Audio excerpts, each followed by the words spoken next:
It has been exactly 100 years of the automatic movement.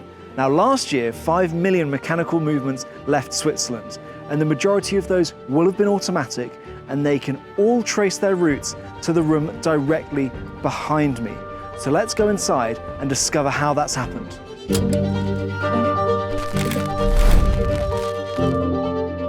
The watch on your wrist right now can probably trace its routes back to the room that I am stood in.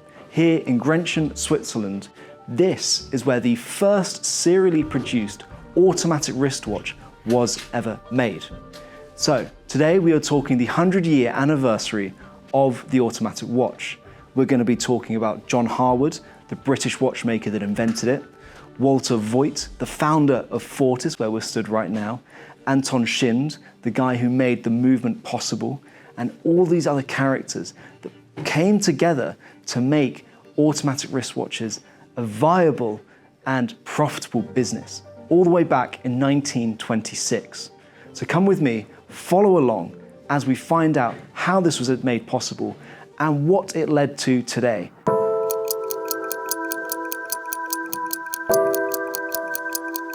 So what makes this tiny 100-year-old watch so special?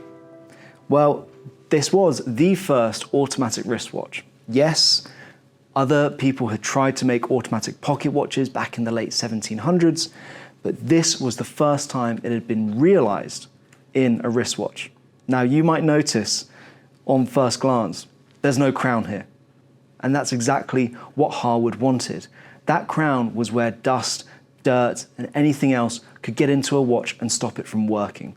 He wanted to get rid of it entirely. And he found a partner that wanted the same thing in Walter Vogt. So the watch is wound by an automatic rotor in the back. They used a bumper system compared to today's 360 rotor. Theirs only rotates 270 degrees, going between two sprung bumpers inside the movement. And then how do you set the time if there's no crown? They had an ingenious bezel rotating system that allowed you to set that time through the rotating of the bezel. Of course, these are still very small watches. This is still the 1920s we're talking about here. Watches aren't getting big at this point. So all of these mechanics are smashed down into this tiny, tiny case. John Harwood, coming from Bolton to the Isle of Man and now to Switzerland, was trying to find a way to industrialize this new technology. He'd patented it back in 1924, and just 2 years later, with the help of Walter Vogt and the Fortis partner, which was the Anton Schild movement manufacturer, they were able to get the first one out the door on the 13th of July, 1926. Pretty much exactly 100 years ago. Now that's a pretty incredible turnaround. That's why I'm here at Fortis, and that's why now we're going to go and talk to the Fortis CEO to find out how that collaboration took place and what impact it's having today.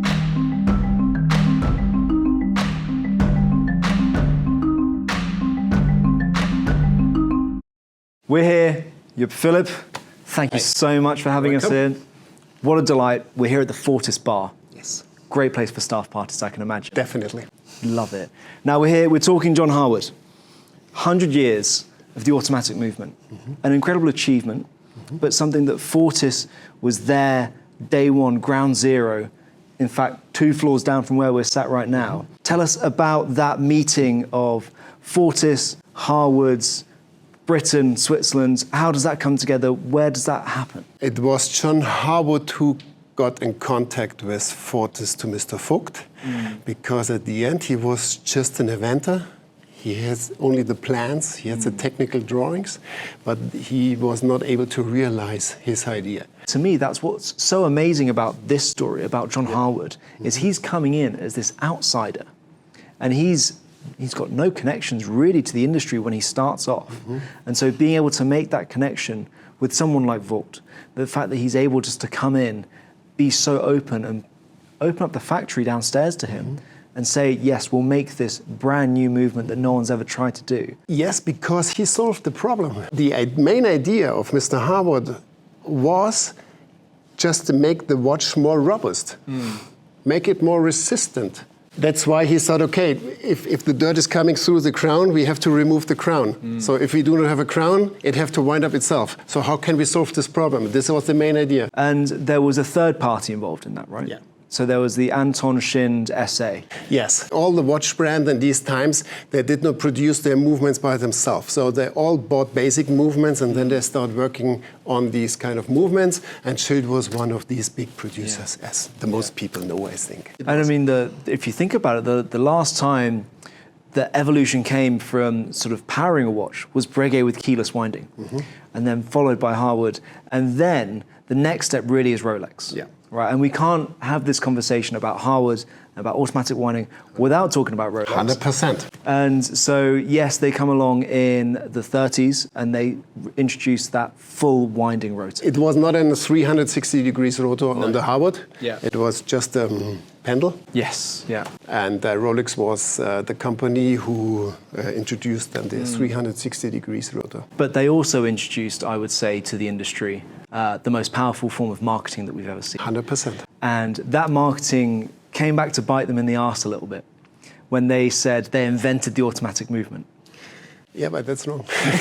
Sorry, but Yeah, they did get it wrong. They did get it wrong, but, and this is the only time I've ever seen them do this, they corrected themselves. Yes, They apologized. they did. Mid-50s. Mid-50s. But they come out, full-page ads in the Sunday Express in the UK, and they name John Harwood. Yes. A pretty astonishing feat. But there was a legal case before that as well to make that happen? I think so. Yeah. To be honest, I really don't know, but when you read this article, it sounds a little bit like there have been a court case before. Gun to their heads. Yeah, it's fantastic. I mean, the way that that all comes through it's like, what a fantastic story. Yeah. But this bumper rotor in here starts it off. That's the beginning of all automatic movements. And now the entire industry is awash with automatic movements. You guys are assembling automatic movements in the same room, downstairs. You've got the Solitas, you've got your Kinesi movements down there. Do you still feel that connection when you're in that room of back to Harwood and back to Bolton? 100%. And when we started, I took over in 2018 and we started refurbishing this room in 2019. And this was the main idea. You have to keep this feeling of an old historic watchmaking building. And so this connection here, it's real for Fortis, but it's not something that you guys cling on to. You're not trying to recreate this watch today. No. This is not the idea behind the brand Fortis. This is our history. This is where we are coming from. But it's still the same idea. Make the watch more resistant. Yeah. If there's something we can do, making the watch more robust, more resistant against any conditions, we will do that. And I think this is maybe the main idea. And of course, we will keep automatic, because we will not do hand wound or quartz or what else. People, a lot of time they ask me, Really? do you have quartz watches? Do you have hand wound? It's like, no, we are the inventor or the producer of the first automatic wristwatch. No, we don't do quartz. That's fantastic. I mean, it would be wrong to. It would be, and as you say, you're staying true to the ideals, but you're not trying to recreate a Harwood watch. To be honest, I think it's a little bit boring. All these watch brands bring back all these old vintage watches. Yeah, I know there's a trend for vintage, but it's just a trend. We should produce watches for the next 20, 30 years. They should be wearable also in 30 years and not just follow a trend. Yeah. And that's more my personal vision behind. Love it. Thank you so much, Rob. Really appreciate it. For a story about a watch that is powered by movement, there are a lot of moving parts here. Yes, we have John Harwood. Yes, we have the team at Fortis, but they were not the only ones that were trying to make an automatic watch a reality at this time. The brand that is now El Leroy, they were doing the same thing at the same time, but it was Fortis and Harwood that really came through and perfected that bumper rotor, which then was developed by Rolex into the fully automatic movement that we know and love today. So we have to consider, there's a lot of mystery here, there are a lot of unanswered questions, but we don't have all the records, they weren't kept at the time, we have what we have to go off. The watches have survived better than the story. And in a way, that is what is romantic about this. We have the watches in hand, we can see the technology, and we can tell how it has developed from 1926 to today in 2026. But as always, I want to hear from you guys. What do you think of this story? What do you think of how it has developed from Harwood making that first innovation in 1923 to coming over here, finding a production partner, and then finally getting it out the door, and then for all of a sudden, the movement to disappear and Rolex to suddenly take over and be the dominant force in this story? Let me know down in the comments. I will be in there, I'll be reading them, I'll be replying. I can't wait to see you down there. And as always, do not forget, like the video, subscribe to Time+Tide's YouTube channel to never miss another video just like this one.